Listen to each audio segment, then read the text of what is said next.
مساعدة لايف كوتش.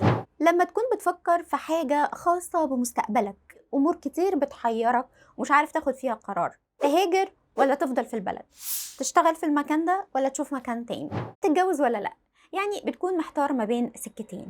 أو لو عندك هدف انت شايفه لكن مش عارف تبدأ منين وعايز تعرف أفضل طريقة تناسبك انك تحقق اللي انت عايزه بدون خسائر، توصل على طول دايركت يعني. حاجة كمان، ساعات بتكون أفكارك متلخبطة ومش عارف ترتبها، وساعات بتكون أصلا مش عارف انت عايز ايه أو انت عايش ليه أو ايه اللي يرضيك. بنشوف كده في الفرق الرياضية انه الكوتش بيكون للفريق كله، اما في الالعاب الفردية او في الجيم بيكون فيه كوتش شخصي بيطلع من اللاعب افضل ما عنده، مش بيقارنه بحد تاني لكن بيقارنه بافضل نسخة من نفسه. عشان كده انت محتاج حد ثقة وعنده امانة انه يدخل معاك جوه اعماقك وتكتشف نفسك معاه. مع الكوتش هتعرف ازاي تبني ثقتك بنفسك وتكتسب عادات ايجابية جديدة وتصحح مفاهيم معطلة حياتك.